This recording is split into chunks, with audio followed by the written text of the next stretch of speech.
9h21 et aujourd'hui, on parle de livres pour le 100e de Cabusquier Signe qui prend fin très bientôt. Et plus précisément, on parle du livre de la paroisse Immaculée Conception et on reçoit celui qui l'a écrit un petit peu, le livre sur la paroisse, Père Gilles Gosselin. Bonjour. Bonjour. Ça va bien? Oui, ça va très bien.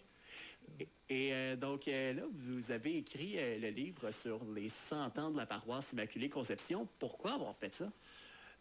C'est pour conserver la mémoire de... Moi, j'ai vécu ici, je suis né ici, j'ai fréquenté la paroisse dès mon jeune âge. Puis j'ai beaucoup de souvenirs de ce qui se passait dans ce temps-là, puis comment ça marchait, puis j'ai voulu les rédiger. Ça fait que... Donc, c'est un petit peu comme des mémoires. Oui, pour garder la tradition, c'est ça. Super. Et il y a pas mal d'images aussi dedans, Oui. à l'intérieur du livre. Ça, comment c'est arrivé? Oui, ça, là, je dois dire qu'on est deux à avoir produit ce livre. Il y a Sébastien Groslot, puis moi. Moi, j'ai écrit presque tous les textes, excepté les textes sur les histoires des familles. Là, ce sont les descendants des familles fondatrices qui ont rédigé les textes. Mais moi, j'ai écrit pas mal le reste. Sébastien a été chercher toutes les photos, puis il a fait la mise en page. Il en a fait un livre, parce que moi, ce que j'avais écrit, c'était des extraits ici et là. Puis il a fouillé les registres de la paroisse pour dégager toutes sortes de données historiques. Ça, c'est vers la fin du livre. Ça fait qu'on est deux. Moi, j'ai écrit les textes, puis Sébastien a fait la mise en page. Puis, si quelqu'un aimerait ça en apprendre plus sur ce livre-là, voudriez-vous nous en parler un petit peu? Oui.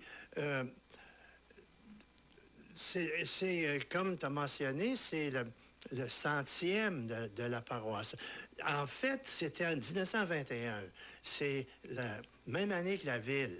Seulement, vu qu'on était en pandémie, on n'a pu rien faire pour célébrer ça. Ça fait qu'on a décidé d'écrire un livre et de le sortir à la fin de l'année du centenaire.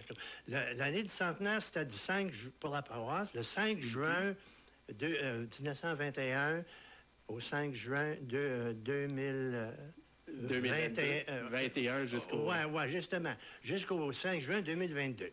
Puis, fait que pour célébrer le 100e de la paroisse, là, on va avoir une messe spéciale dimanche le 5 pour clôturer notre année du centenaire, célébrée, présidée par notre évêque, Monseigneur Prendergast. Puis il va y avoir un banquet qui va suivre au sol aussi. Puis on sort le livre en même temps pour... c'est pour conserver la tradition, puis pour raviver tout ça. C'est un très beau livre. Moi, je suis très fier du produit. Oui, non, il est très intéressant. J'en ai lu quelques petites histoires. Là. Il est super intéressant. Et si les personnes veulent participer à ce lancement-là du livre, là, comment ils font pour... Ça va être durant le banquet, là, au sous-sol. Puis il faut se procurer les billets avant. Il n'y a pas de billets vendus à la porte. Les billets sont en vente à la boulangerie. Peut-être ailleurs aussi, à CKGN. Oui, CKGN aussi, oui. Ça fait que dans le livre, là, je pourrais énumérer les parties. La première partie, c'est la paroisse. Okay. La deuxième, c'est les pères oblats. D'abord, ceux que j'ai connus, alors je relate des souvenirs des autres. Puis ensuite, Sébastien a fait une revue de tout le personnel qui était là pendant 100 ans. La troisième partie, c'est moi-même qui j'ai raconté mes propres souvenirs de jeunesse, mon parcours, toute ma famille, puis tout ça. J'ai quelques pages qui ça concerne moi-même. Puis la quatrième partie, ce sont des anciens articles de journaux. Le droit d'Ottawa était très présent ici dans les premières années. Ah ouais? Puis il y avait une correspondante du droit, puis il y avait beaucoup d'articles qui concernaient la région qui apparaissaient dans le droit. Okay. On a déniché ça, fait qu'on a des articles du droit aussi.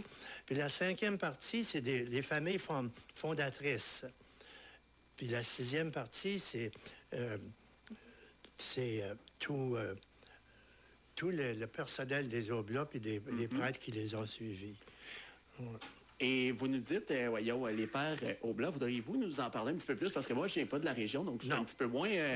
Je suis un petit peu moins au courant de tout ça. C'est quoi ça? OK. Les pères Oblats, c'est une communauté de prêtres. Puis, en 1921, ça fait longtemps, ils étaient installés à Mattawa. Puis l'évêque du temps, il n'y avait pas de paroisse encore ici. En 1917, il était à Mattawa. Puis il n'y avait pas de paroisse ici. Ça fait que l'évêque, ils ont fait venir pour la paroisse de Moonbeam. OK. La racine d'Immaculée, c'est Moonbeam. Les Oblats, ils étaient à Moonbeam jusqu'en 1923. Puis c'est en 21 qu'ils venaient aux deux places. Ensuite, ils ont cessé d'être à Moonbeam. Fait que ce sont des membres d'une communauté religieuse qui gérait la paroisse. Ils ont fait ça de 1921, depuis la fondation, jusqu'à 1988. Alors, ils ont dû quitter parce qu'il manque de personnel. Puis là, c'est le diocèse de Hearst qui a pris la paroisse en 1988. Donc, si les gens sont intéressés à participer au lancement de ce livre-là, eh bien, on les invite à vous rejoindre, à se joindre à vous, en fait, dimanche prochain. Oui, c'est ça. Puis, il faut qu'ils se procurent un billet d'avance. Mais oui, c'est ça. Père Gilles Gosselin, merci beaucoup d'avoir été là. Ça me fait plaisir. Je suis content de te rencontrer aussi. Ben, moi aussi. Puis nous, on va poursuivre en musique avec un petit peu de country. Voici Doug Fulkins.